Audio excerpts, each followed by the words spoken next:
Today, I'll be reading The Three Little Pigs by Paul Godon. Have you ever read this book before? Does anyone know what this book is about?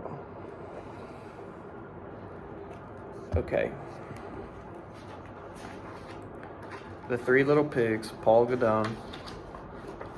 Once upon a time, there was an old sow with 3 little pigs. She had no money to keep them, so she sent them off to seek their fortune. The first little pig met a man with a bundle of straw and said to him, "Please, man, give me that straw to build a house." So the man did, and the little pig built his house with it.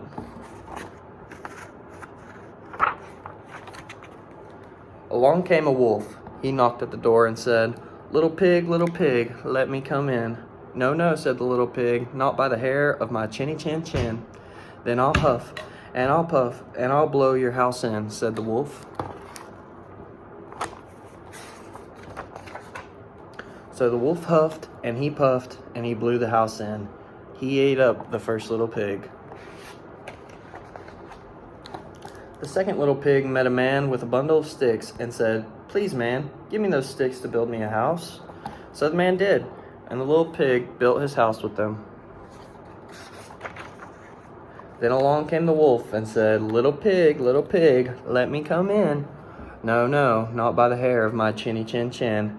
"Then I'll huff, and I'll puff, and I'll blow your house in," said the wolf. So he huffed, and he puffed, and he huffed, and he puffed, and at last he blew the house in, and he ate up the second little pig. The third little pig met a man with loads of bricks and said, "Please, man, give me those bricks to build me a house." So the man did, and the little pig built his house with them. Soon the same wolf came along and said, little pig, let me come in." "No, no, not by the hair of my chinny chin chin." "Then I'll huff, and I'll puff, and I'll blow your house in," said the wolf.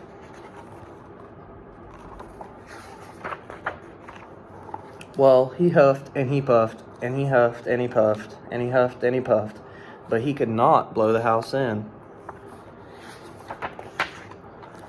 At last the wolf stopped huffing and puffing and said, little pig, I know where there is a nice field of turnips." "Where?" said the little pig. "Oh, Mr. Smith's farm," said the wolf. "I will come for you tomorrow morning, and we will go together and get some turnips for dinner."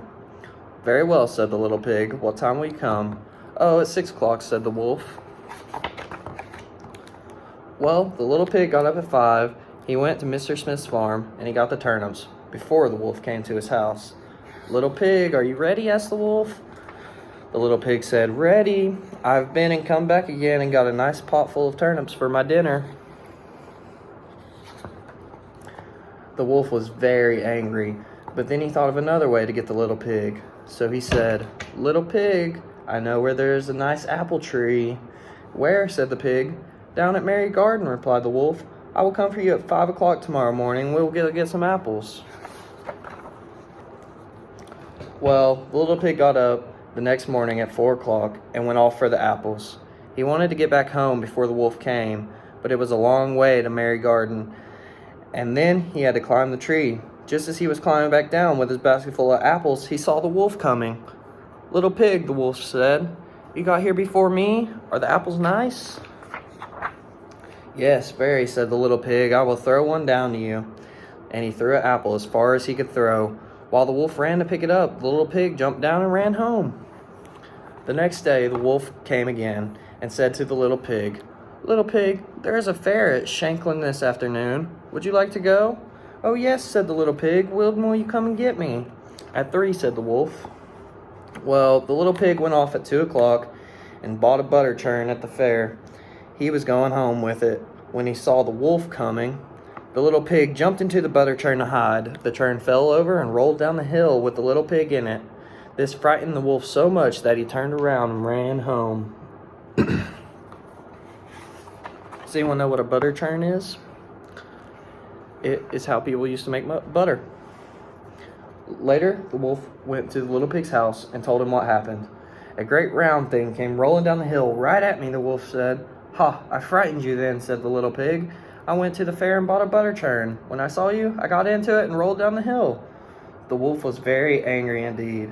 I'm gonna climb down your chimney and eat you up," he said. When the little pig heard the wolf on the roof,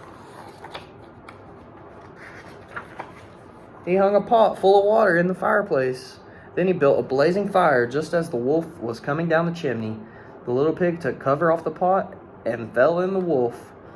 The little pig quickly put on the cover again, boiled up the wolf, and ate him for supper. And the little pig lived happily ever afterward.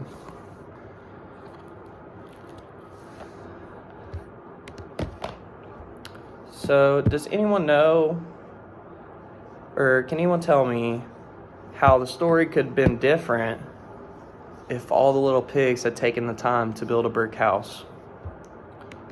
That's something to think about. And I would like you to tell me what you liked about this Three Little Pigs story. Thank you.